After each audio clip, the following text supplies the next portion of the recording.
Hi everyone, this is Mike. This video is an extension of our time spent together in the Modeling Change Over Time EPI Summer course in June.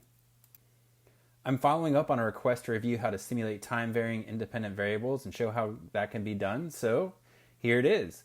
I have uploaded an R file to the GitHub repository, and the file is called 01g underscore time-varying predictors underscore simulation.r in case you want to follow along.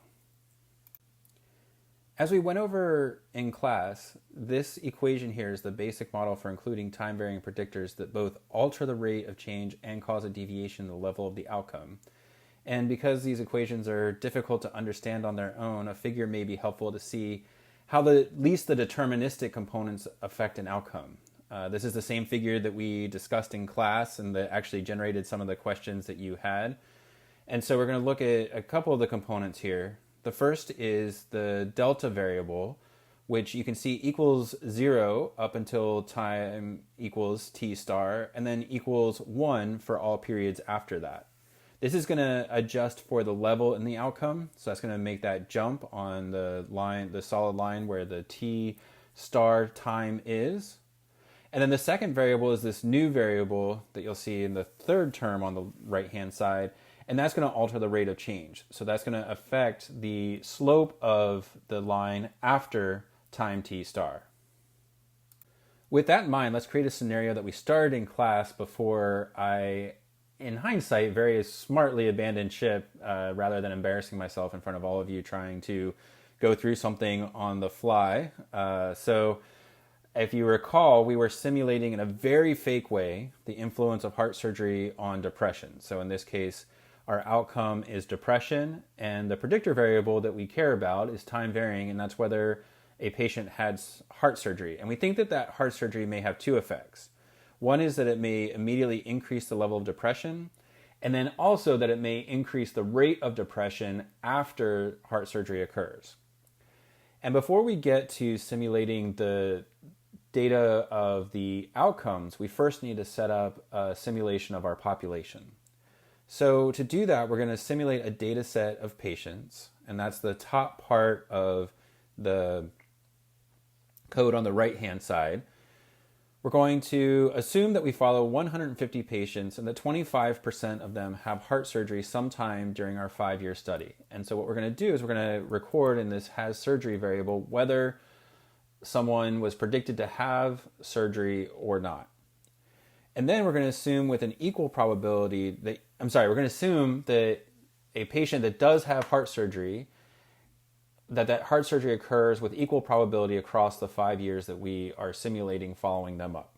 So it could be in the baseline or each of the 4 following years. And so to do that, in terms of the code, we're going to set up this T surgery variable that is conditions on whether the person has surgery or not, so that first variable. And then we're going to sample out of those 5 years, the baseline plus 4 follow-up years. And then if the person doesn't have heart surgery, we're going to indicate that that variable equals missing, which in this case is that NA underscore integer underscore. And then the last variable is we're just going to record the number of times that we follow a person in the data set, which in this case is going to be equal to 5, which is what that NT variable is set to in the R code on the GitHub site.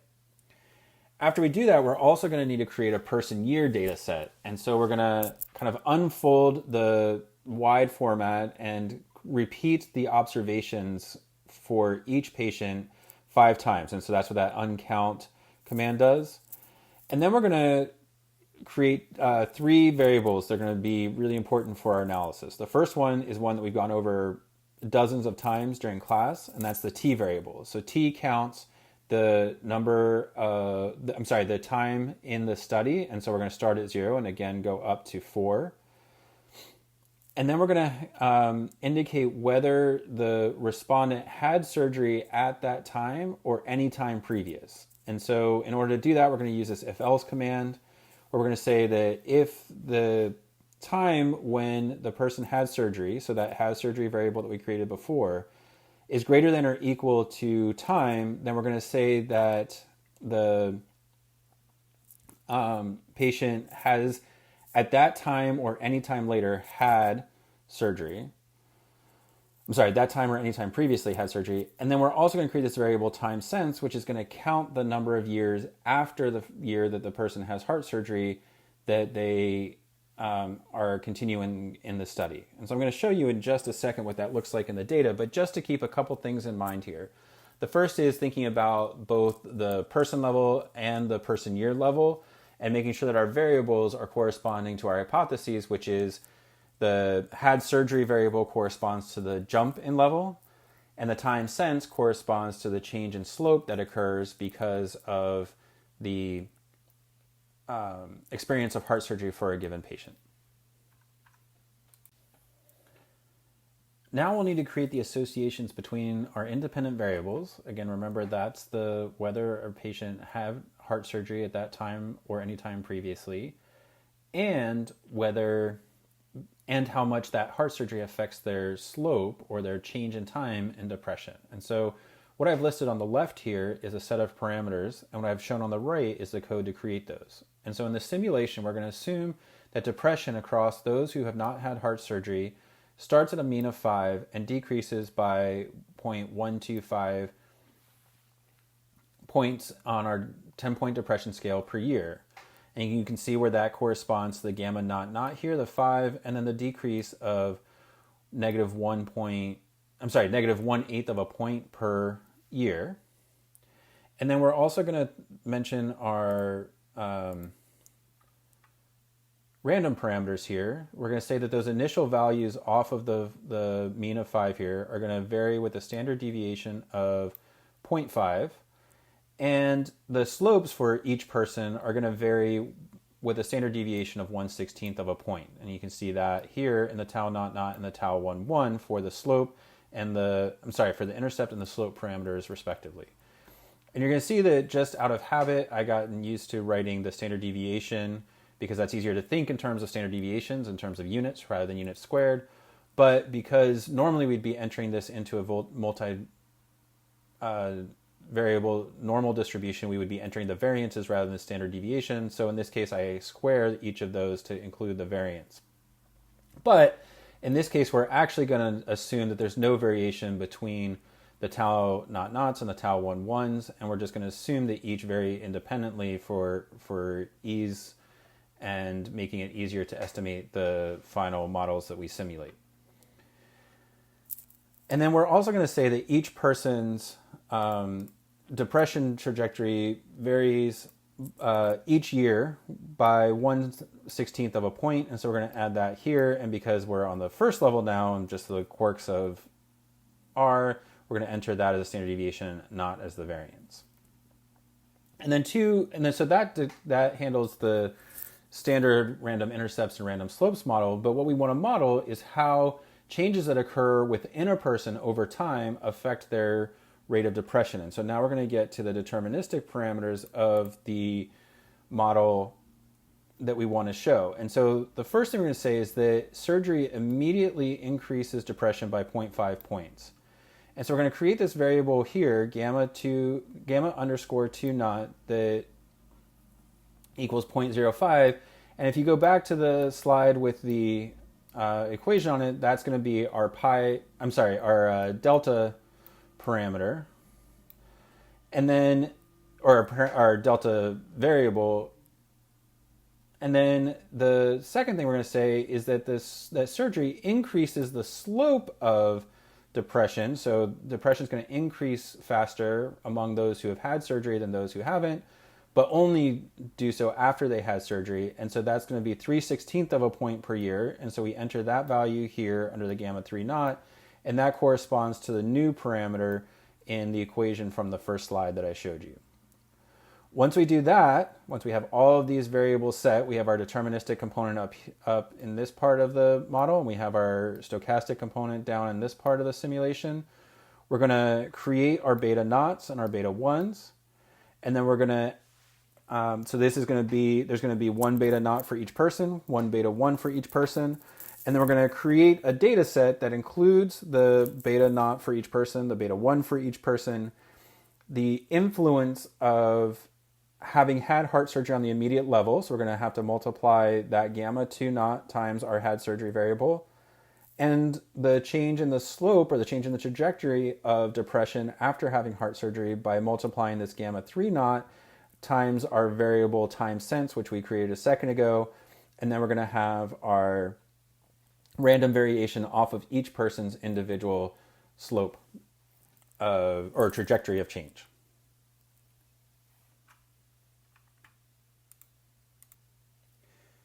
And so after creating the data, we can plot individual trajectories of each of our simulated patients that we're following over time.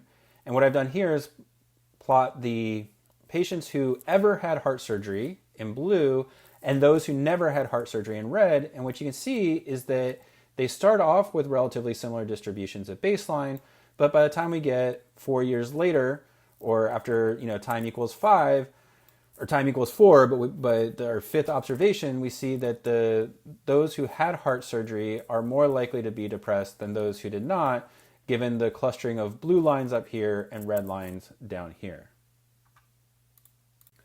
And as I mentioned a couple minutes ago, it may be helpful to look at the data to see how these variables look in the data so that you could try to recreate them yourself. So I just want to pull out a couple examples here. And we'll start with patient 75. Who had heart surgery in year 1. So you can see that when we created our person level data set, we said that this patient did have heart surgery and that they did have heart surgery in year 1. And so you can see that the t variable is going to be the same for all of the patients. It's going to go from 0 to 4. But for patient 75, the first year, the had surgery variable is going to equal 0 since they had not yet had surgery. But in year 1, they're going to have heart surgery. And then every year after that, the value is also going to equal 1.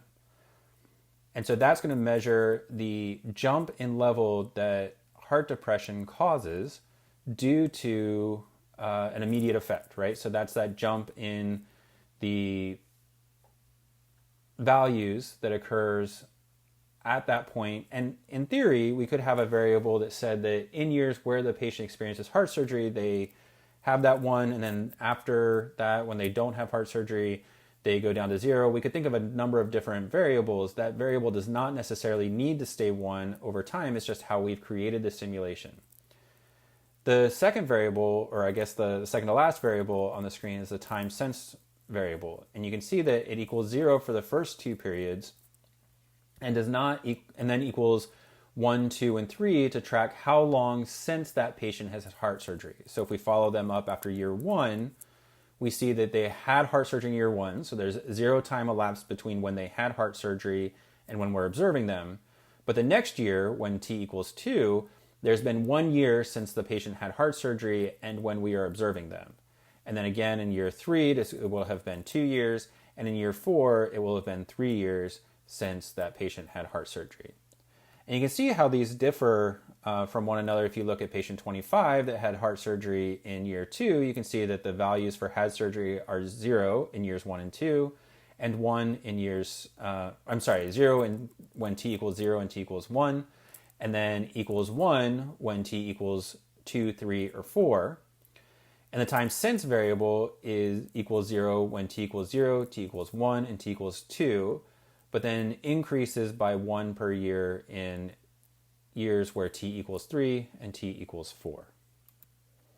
And so now that we have our data, we can think about our model, go back to what we said before, and just for simplicity's sake, remember we did not put any stochastic parameters on the delta or the nu variables. Remember, nu is this silly looking v here. It's the Greek letter nu.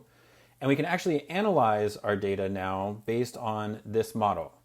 And so I'm going to put the the analysis of the simulated data on the right here. So just to go over the code real quick so you can relate it to Stata or SAS.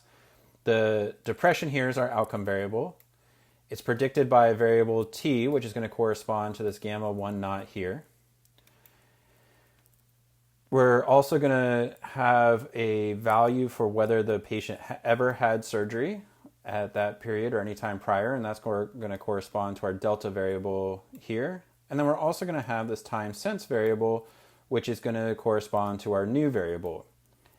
So these this first line here, this is the outcome, and then these are the deterministic parameters of the model, just like we talked about before. And then we're going to say that each individual, so we're going to have our grouping variable I, so this is going to be the variable that you would use if you're using stata, xt set, is going to vary based on an intercept that's going to be specific to each person and a slope that's going to be specific to each person. And so that's how we're going to summarize these data. I'm sorry, I didn't mean summarize. That says we're going to analyze these data and summarize the population with a model. Sorry, that's what I meant to say. So let's look at this slide now. So again, remember that we've already gotten rid of the parameters here. So let's try to match each of the different parameters to the model, from the model on the left to the outcome on the right. And so let's start with our gamma naught naught is going to be equal to our intercept parameter. And so as we modeled, that's very close to 5. So that's going to be the gamma naught naught.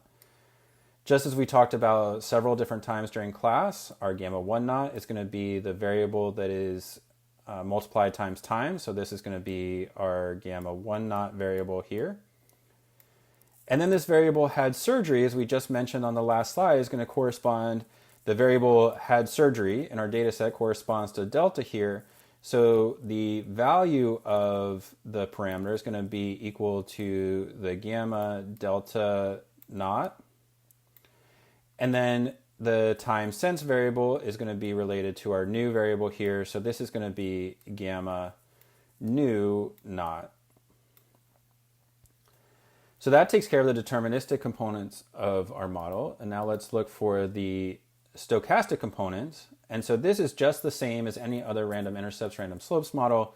And we have our tau naught naught for the intercept. This is going to be the variance. So that's tau naught naught. Our time is the slope parameter. So this is going to be our parameter for our estimated parameter for the variances in the slope, or the tau 1,1. And recall that we actually did ask for a model that included the covariance between the intercept and the slope. But what we see is, as we modeled it, it's essentially 0. So what is good news in all of this is that you can see that all of the parameters came back the way that we would have expected them to, given that we simulated these data to get these exact parameters. And just one thing that I realized that might be helpful that we didn't go over during the class itself is to show what this might look like in a table that you would print in a journal article or something like that. And so what I've done is show what that looks like on the left here, where we take each of the variables, label them, show where each of the parameters comes from, and then describes the overall model fit and characteristics of the model in terms of the number of patients and patient periods.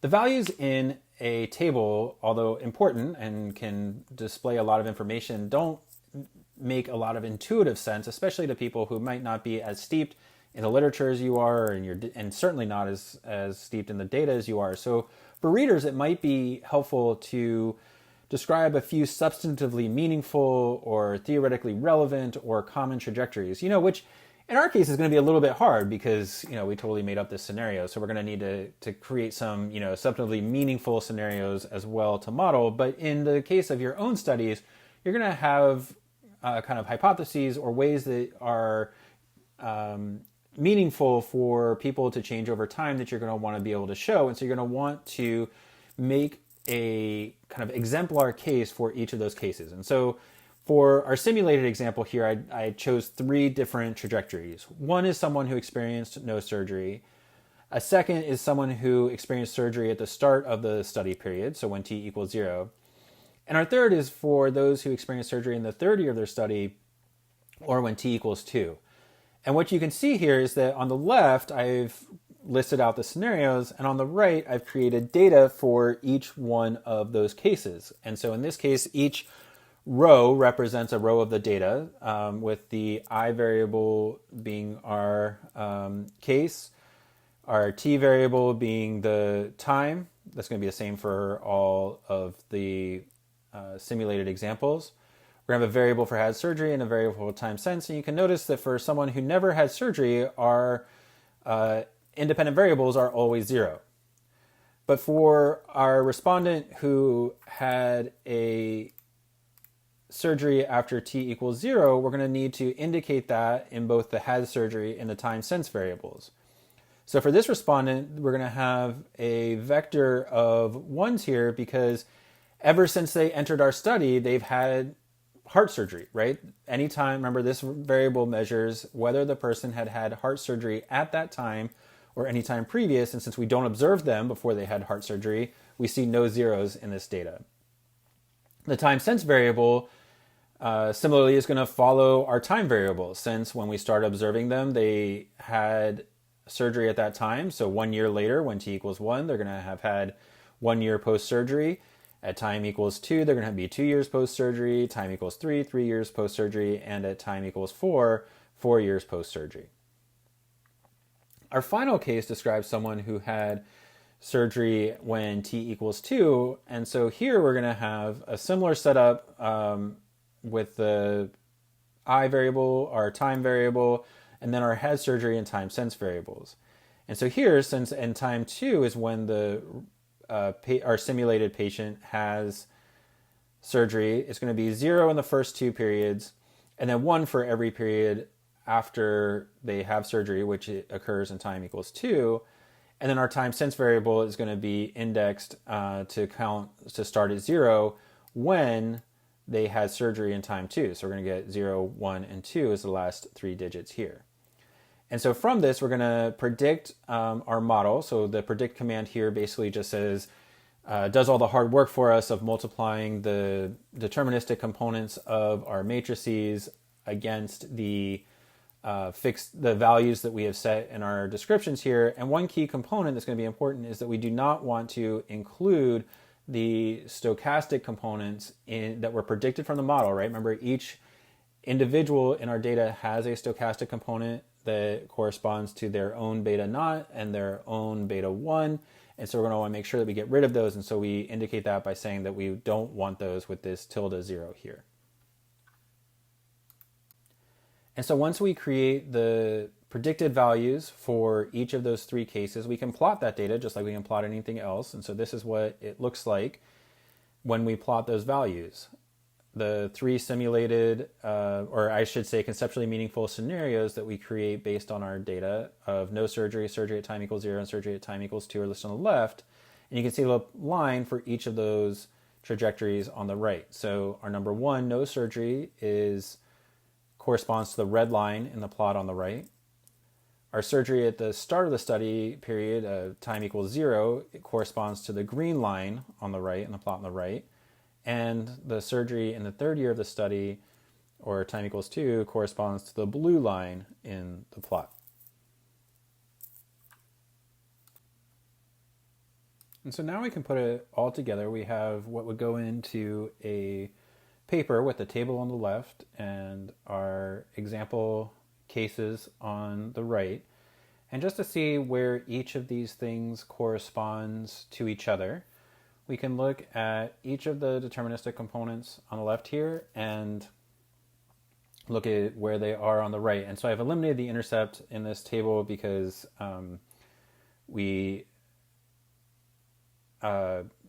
to save space so we could see where everything is. And so the time variable here is going to be the slope of the parameter of the line for someone who never experiences heart surgery. And so remember that our case in blue here, the person has not experienced heart surgery through time 1. So they're going to follow the same trajectory as someone who never had heart surgery, at least through the first period. And so this value here is the value of the time parameter in the table to the left.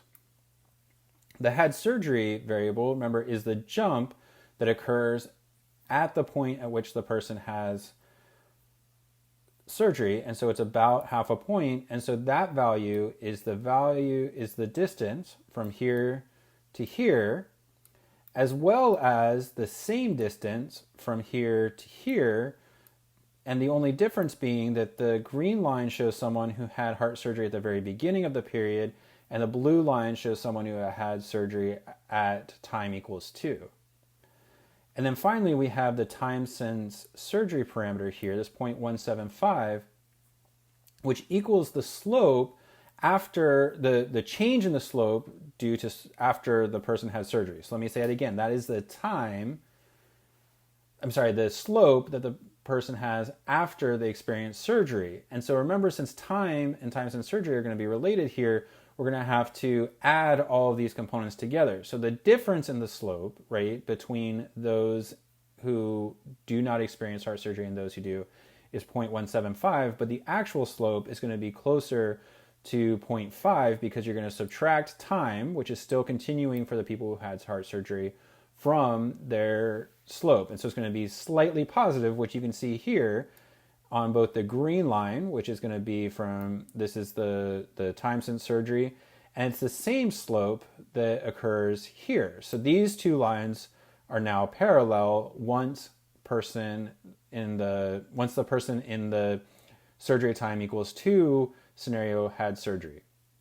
And so hopefully that gives you a sense of where everything is, how time varying variables work, and hopefully give you a sense of how you might want to use these in your own data analysis, creating your own simulations, or just understanding what is written in existing publications.